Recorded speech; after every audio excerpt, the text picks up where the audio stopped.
Email ద్వారా yes Venkateswararao రాస్తున్నారు. పాడైపోయిన దేవుడి పటాలను ఏం చేయాలి తెలియజేయగలరు అంటూ రాస్తున్నారు.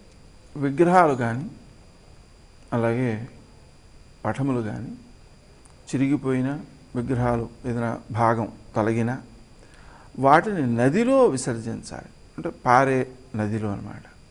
ఆ విధంగా నదిలో విసర్జించేటప్పుడు ఆ భగవత్ స్వరూపంగా వాటిని భావిస్తూ అపారమైన నదిలో మనం వాటిని విసర్జిస్తున్నాం అన్నమాట.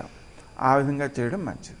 కొంతమంది గుళ్ళో చెట్ల దగ్గర పెడుతూ ఉంటారు కదండి, అలా పెట్టకూడదు. ఎందుకంటే మనకేమిటి, అంగవిహీనమైనటువంటి స్వరూపాన్ని మనం చూచినట్లయితే ఆ స్వరూపం మనసులో స్థిరమవుతుంది.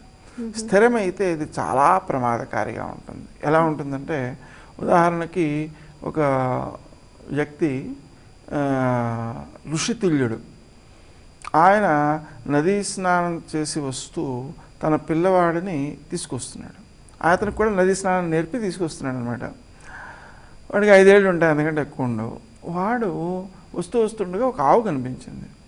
ఆవు కనిపిస్తే ఈ ఆవుని కోస్తే ఎన్ని చెప్పులు అవుతాయని అడిగాడు.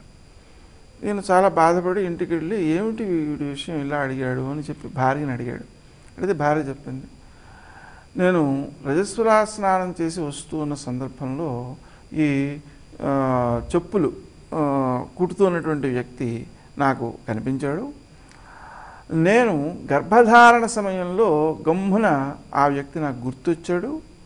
ఆ గుర్తొచ్చినందువలన ఆ స్వరూపము ఇక్కడ వీడిలో వచ్చినట్టుంది, అంటే ఆ భావాలు వచ్చినట్టున్నాయి అని చెప్పి ఆమె బాధపడింది. తాత్పర్యం ఏమిటి, గర్భధారణ సమయంలో ఏ స్వరూపమైతే మనకు గుర్తొస్తుందో ఆ స్వరూపము పిల్లలపై ప్రభావం చూపిస్తుంది. కొన్ని భాగాలు తొలగినటువంటి విగ్రహాన్ని మనం చూచి ఆ స్వరూపాన్ని ఒకసారి చూసేటప్పటికి గమ్మును మనసులో గుర్తుండే అవకాశం ఉంది. అది ఏ సమయంలోనైనా గుర్తొస్తే ఆ గుర్తొచ్చిన దాని ప్రభావంతో సంతానం కలిగేటువంటి ప్రమాదం కూడా ఉంది. అంతేకాకుండా ఇలా అవయవ లోపం కలిగినటువంటి స్వరూపాన్ని భావన చేస్తూ కనిపిస్తే దాన్ని గుర్తు తెచ్చుకుంటూ మరల అది స్మరణకు వస్తే ఆ అవయవం మనకు లోపించే ప్రమాదం కూడా ఉంది. అందుకని అలాంటి భంగపడినటువంటి వస్తువులను ఉంచకూడదు ఇంట్లో. మామూలుగా విరిగిపోయిన వాటిని యాంటిక్స్ అనే పేరుతో కొంతమంది భద్రపరుస్తూ ఉంటారు. ఆ భద్రపరచడం వల్ల ఏమవుతుందంటే ఆ స్వరూపం మనసులో ముద్రించబడితే అది దోష ఫలితం ఇవ్వడానికి